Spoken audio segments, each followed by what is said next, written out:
1987 ஒரு வார சாலை மறியல் போராட்டத்தை நம்முடைய இளமான காவலர் சமூக நீதி போராளி மருத்துவர் ஐயா அவர்கள் அறிவித்தார். வன்னியர்களுக்கு தனி ஒதுக்கீடு வேண்டும், 20 விழுக்காடு இடஒதுக்கீடு கல்வியிலும் வேலை வாய்ப்பிலும் வேண்டும் என நீண்ட நாள் கோரிக்கையை வலியுறுத்தி நடைபெற்ற ஒரு வார கால சாலை மறியல் போராட்டம். அந்த போராட்டத்திலே முதல் நாளில் காவல்துறையினர் கடுமையாக நம் சொந்தங்களை தாக்கி துப்பாக்கி சூடு நடத்தி 21 தியாகிகளை கொடூரமான முறையில் கொலை செய்தார்கள் காவல்துறையினர். முதல் நாள் போராட்டத்திலே நம் சொந்தங்கள் 21 பேர் சுட்டுக் கொல்லப்பட்டார்கள். அப்படி அந்த 21 தியாகிகளை போற்றுவதற்காக ஆண்டுதோறும் அவர்கள் நினைவால் நாம் அவர்களுக்கு அஞ்சலி செலுத்தி வருகின்றோம், அவருடைய வீரத்தை போற்றி வருகின்றோம். 38 ஆண்டுகள் ஆகியும் இன்னும் தமிழ்நாட்டு தனிப்பெரும் சமுதாயம் வன்னிய சமுதாயத்திற்கு தனி ஒதுக்கீடு கிடைக்கவில்லை. இடையிலே எத்தனை போராட்டங்கள் ஆர்ப்பாட்டங்கள் நடத்தியும் எந்த பலனும் இல்லை. சமீபத்தில் உச்ச நீதிமன்றம் 1267 நாட்களுக்கு முன்பு ஒரு மிகப்பெரிய தீர்ப்பை வழங்கி இருக்கிறது. அந்த தீர்ப்பின்படி தமிழ்நாட்டில் வன்னியர்களுக்கு உள்ஒதுக்கீடு அல்லது தனி ஒதுக்கீடு கொடுக்க எந்த தடையும் கிடையாது. தமிழக அரசு தாராளமாக கொடுக்கலாம், தரவுகளை சேகரித்து நியாயப்படுத்தி கொடுங்கள் என்று உச்ச நீதிமன்றம் தீர்ப்பு வழங்கி 1267 நாட்கள் ஆகிறது.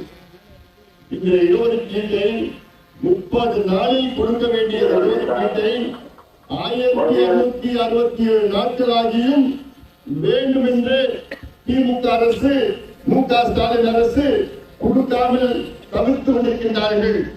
இதை கண்டிக்கின்றோம். இந்த சமுதாயத்துடைய வாக்குகள் மட்டும் உங்களுக்கு வேண்டும். ஆனால் இந்த சமுதாயம் படிக்கக்கூடாது, வேலைக்கு போகக்கூடாது, உங்களுக்கு குடிப்பழக்கத்திற்கு அடிமையாக இருக்க வேண்டும். இதெல்லாம் இந்த சமுதாயம் வளரக்கூடாது, முன்னேறக்கூடாது.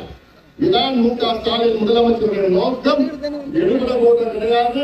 அதனால் தான் நான் சொல்கின்றேன், வருகின்ற டிசம்பர் மாதம் 17ஆம் தேதி மாபெரும் சிறை நிரப்பு போராட்டத்தை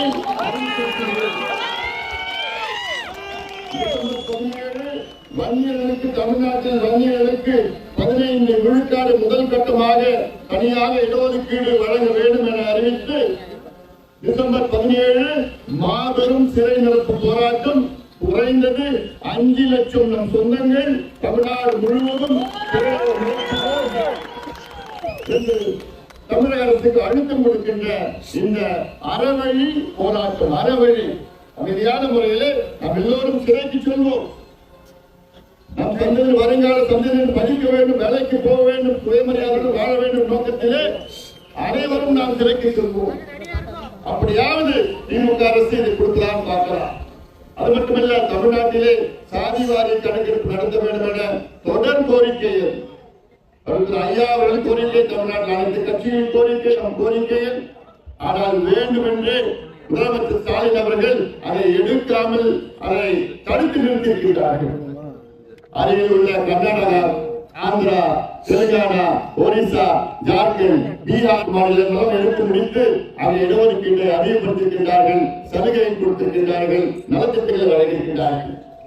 அதைவிட ஒரு ஆபத்து, பேராபத்து தமிழ்நாட்டிற்கு 69 விழுக்காடு இடஒதுக்கீட்டில் அதை தடை செய்ய வேண்டும் என்று உச்ச நீதிமன்றத்திலே நம் எதிரிகள் வழக்கை போட்டிருக்கிறார்கள்.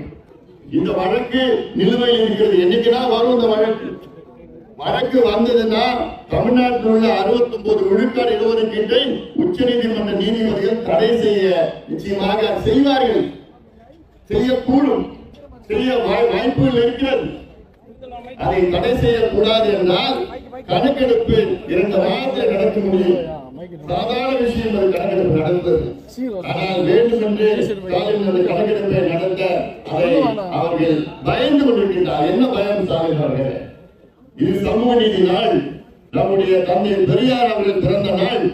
இந்த சமூக நீதி நாள் என்று நாங்கள் சொல்லியிருக்கின்றோம். எங்களுக்கு சமூக நீதி வேண்டும். தமிழ்நாட்டில் அனைத்து ஒடுக்கப்பட்ட, அடக்கப்பட்ட, வஞ்சிக்கப்பட்ட, தாழ்த்தப்பட்ட, வஞ்சிக்கப்பட்ட மக்கள் எல்லாம் ஒன்று சேர வேண்டும். அது சேர்ந்து நம்முடைய சமூக நீதியை நாம் பெறுவோம். ஆனால் இந்த நாள் நமக்கு எங்களுக்கெல்லாம் ஒரு முக்கியமான நாள். இந்த நாள் தியாகிகள் நாள்.